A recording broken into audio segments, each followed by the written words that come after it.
ఆత్మస్వరూపులకు ప్రియాత్మ బంధువులందరికీ ఆత్మ నమస్కారం. మమ గురు యోగానంద భారతి పాదపద్మములకు నమస్కరిస్తూ జ్ఞానగంగా ఛానల్ చూస్తున్నటువంటి సాధకులందరికీ కూడా నా హృదయపూర్వక నమస్కారం, అలాగే ఆశీర్వాదం. మన ఛానల్ను అందరూ కూడా ప్రోత్సహిస్తున్నారు. వారందరికీ పేరు పేరున ధన్యవాదములు. అలాగే వారికి, వారి కుటుంబానికి ఆ భగవంతుడు ఎల్లవేళలా ఆయుర ఆరోగ్యం ఇచ్చి అష్టైశ్వర్య భోగ భాగ్యాలు ఇచ్చి అన్నిటితో పాటు జ్ఞానాన్ని కూడా ప్రసాదించాలని మరీ సద్గురువును ప్రార్థిస్తున్నాను. ఇప్పుడు కొంతమంది మనకు ఫోన్ చేసి చెప్తున్నారు, అలాగే కామెంట్ ద్వారా కూడా చెప్తున్నారు. స్వామి, పూరక కుంభక రేచకం ప్రాణాయామం ఎలా చేయాలి, దాని గురించి మాకు చాలామంది చెప్పిన విన్నాము, మాకు అంతగా అర్థం కాలేదు. మీరు చెప్పే విధానము మాకు చాలా అర్థమవుతోంది కాబట్టి మాకు ఆ సాధన ఎలా చేయాలో వివరించండి అని అడుగుతున్నారు. వారందరి కోసము ఇప్పుడు వీడియో చేయడమైనది. పూర్తిగా వీడియో ఫస్ట్ నుండి లాస్ట్ వరకు చూసినట్లయితే మీకు అన్ని విషయాలు అర్థమవుతాయి. మధ్యలో మీరు స్కిప్ చేస్తే కొంత అర్థమవుతుంది, కొంత అర్థం కాదు. అందరూ కూడా దయ ఉంచి మన వీడియో పూర్తిగా చూస్తారని ఆశిస్తున్నాను. అలాగే వీడియో నచ్చినట్లయితే కామెంట్లు పెట్టండి, అలాగే లైక్ చేయండి, సబ్స్క్రైబ్ చేసుకోండి. మన ఛానల్ను ప్రతి ఒక్కరికి కూడా ఇలాంటి ఆధ్యాత్మిక విషయాలు తీసుకెళ్ళడానికి మీరు సపోర్ట్ చేయవలసిందిగా మరీ కోరుకుంటున్నాను. ఇప్పుడు మనము గతంలో కూడా ఎన్నో విషయాల గురించి వీడియోలు పెట్టాము. అందరూ కూడా చూసి ఉపయోగపడాడు. అలాగే మనము నీటిమైన తేలడం అంటే జలప్లావణి గురించి పెట్టాము, చూశారు. అలాగే కేచరి ముద్ర గురించి కూడా వీడియోల్లో చేశాము. భూ సమాధిలో ఎలా ఉండాలి అనేది కూడా మనం చేయడం జరిగింది. అందరూ కూడా ఆదరిస్తారు. వాళ్ళందరికీ కూడా పేరు పేరున ధన్యవాదములు తెలియజేసుకుంటున్నాను. ఇప్పుడు మనము వీడియోలోకి వెళ్దాము. కుంభకము, పూరకము, రేచకము ఎలా చేయాలి అనే విషయం గురించి ఇప్పుడు మనము వివరంగా తెలుసుకుందాం. అందరూ కూడా శ్రద్ధగా వినండి. వినే ముందు ఒక చిన్న విషయం, ఇలాంటి ప్రాణాయామానికి సంబంధించిన విషయాలు అనుభవం ఉన్నటువంటి గురువుల దగ్గర నేర్చుకుంటే చాలా ఉపయోగంగా ఉంటుంది, గుర్తుపెట్టుకోండి.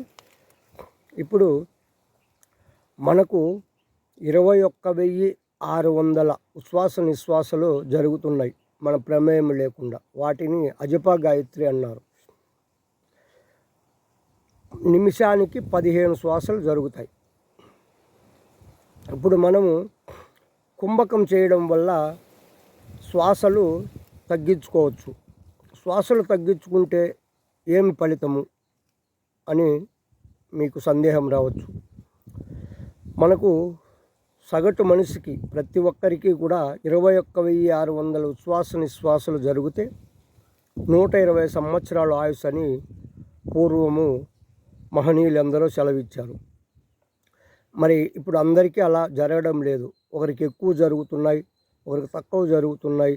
కాబట్టి అల్పాయుష్కులుగా అనారోగ్య సమస్యలతో మన శరీరాన్ని మనము వదిలేస్తున్నాం.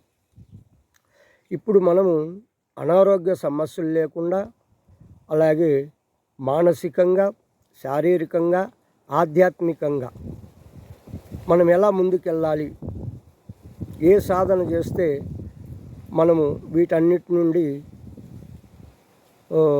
రుగ్మతలు తప్పించుకోవచ్చు. ఆరోగ్యంగా సాధన మనం ముందుకు ఎలా వెళ్ళాలి సాధనలో అనే దాని గురించి ఇప్పుడు మనము క్లుప్తంగా తెలుసుకుందాం. ఇప్పుడు చేయవలసింది ఏమంటే నిటారుగా కూర్చోవాలి. సుఖాసనం, సిద్ధాసనం, వజ్రాసనం, పద్మాసనం, మీకు ఏది చాలాసేపు కూర్చోగలుగుతారో అలాంటి ఆసనంలో కూర్చోండి. ఖాళీ పొట్టతో ఉండాలి. అర్థమవుతుంది కదా. నిటారుగా కూర్చోండి. ఫస్ట్ కుడి ముక్కు అంటే సూర్యనాడిని బంద్ చేయండి. చేసి ఎడమ ముక్కు అంటే చంద్రనాడి నుండా దీర్ఘ శ్వాస తీసుకోండి. మీకు దీర్ఘ శ్వాస అంటే అర్థం కాదేమో. మినిమము 4 సెకండ్లు తీసుకోండి లేదా 6 సెకండ్లు శ్వాసను తీసుకోండి. తీసుకున్న తర్వాత 2 ముక్కులు క్లోజ్ చేయండి, అంటే కుంభకం పట్టండి. అక్కడ సేమ్ 4 సెకండ్లు తీసుకుంటే 4 సెకండ్లే కుంభించండి. 6 సెకండ్లు తీసుకుంటే 6 సెకండ్లే కుంభించండి. తర్వాత కుడి ముక్కు ద్వారా నెమ్మదిగా వదలండి. ఎంత తీసుకున్నారో ఎంత హోల్డ్ చేశారో అంతే వదలాలి. వదిలిన తర్వాత మళ్ళీ కుడి ముక్కు ద్వారా తీసుకోండి, మళ్ళీ కుంభించండి. 2 ముక్కులు క్లోజ్ చేయండి. కౌంటింగ్ మళ్ళీ ఎడమ ముక్కు ద్వారా నెమ్మదిగా వదలండి. మళ్ళీ ఎడమ ముక్కు ద్వారా తీసుకోండి, 2 ముక్కులు క్లోజ్ చేయండి, కుడి ముక్కు ద్వారా వదలండి. మళ్ళీ కుడి ముక్కు ద్వారా తీసుకోండి, 2 ముక్కులు ఆఫ్ చేయండి, ఎడమ ముక్కు ద్వారా వదలండి. ఇక్కడ గుర్తుపెట్టుకోండి, మీరు ఫస్టు కుడి ముక్కును క్లోజ్ చేసి ఎడమ ముక్కు ద్వారా 4 సెకండ్లు మీరు తీసుకున్నారనుకో, 2 ముక్కులు ఆఫ్ చేసి 4 సెకండ్లే కుంభించాలి. మళ్ళీ కుడి ముక్కు ద్వారా 4 సెకండ్లే వదలాలి. మళ్ళీ కుడి ముక్కు ద్వారా 4 సెకండ్లే తీసుకోవాలి, కుంభించాలి. అక్కడ 4 సెకండ్లు హోల్డ్ చేయాలి. మళ్ళీ ఎడమ ముక్కు ద్వారా 4 సెకండ్లే వదలాలి. ప్రారంభ దశలో ప్రారంభముగా సాధకులు మొదటిసారి సాధన చేసే వాళ్ళైతే 4 సెకండ్లే తీసుకోండి, 4 సెకండ్లే ఆఫ్ చేయండి, 4 సెకండ్లే వదలండి. లేదా 6 సెకండ్లు తీసుకుంటారా తీసుకోండి, 6 సెకండ్లు ఆఫ్ చేయండి, 6 సెకండ్లే వదలాలి. తీసుకునే శ్వాసనేమో పూరకము అంటారు. ఆఫ్ చేసేది కుంభకం, వదిలేది రేచకం. గుర్తుపెట్టుకోనండి, శ్వాసను తీసుకుంటే పూరకము, ఆఫ్ చేస్తే కుంభకము, విడిచిపెడితే రేచకం. ఇలాగైనా చేయొచ్చు, లేదా ఇంకొక పద్ధతిలో కూడా చేయొచ్చు.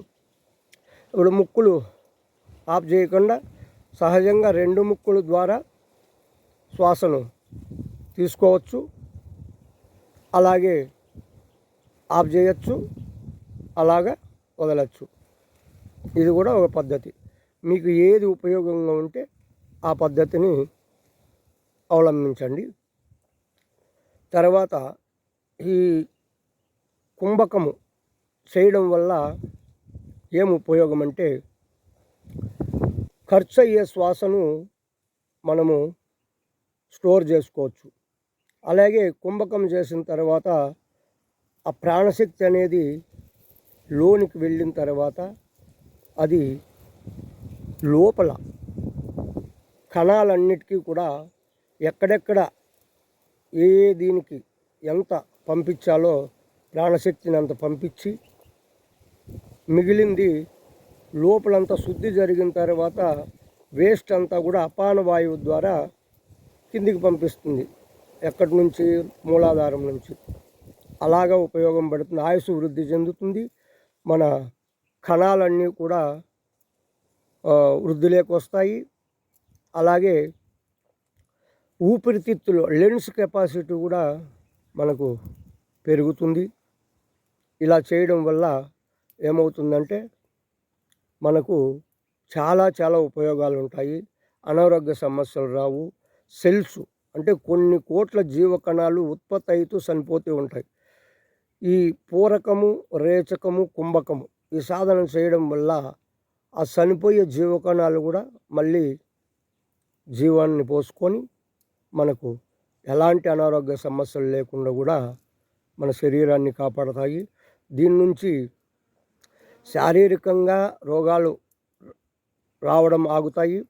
అలాగే మానసికంగా కూడా మన మెదడులో, మన మైండ్లో వేరే అనవసరమైన ఆలోచనలు కూడా రాకుండా మంచి ఆలోచనలు, మంచి భావనలు, మంచి పద్ధతులు వచ్చే కూడా ఉపయోగంగా ఉంటుంది.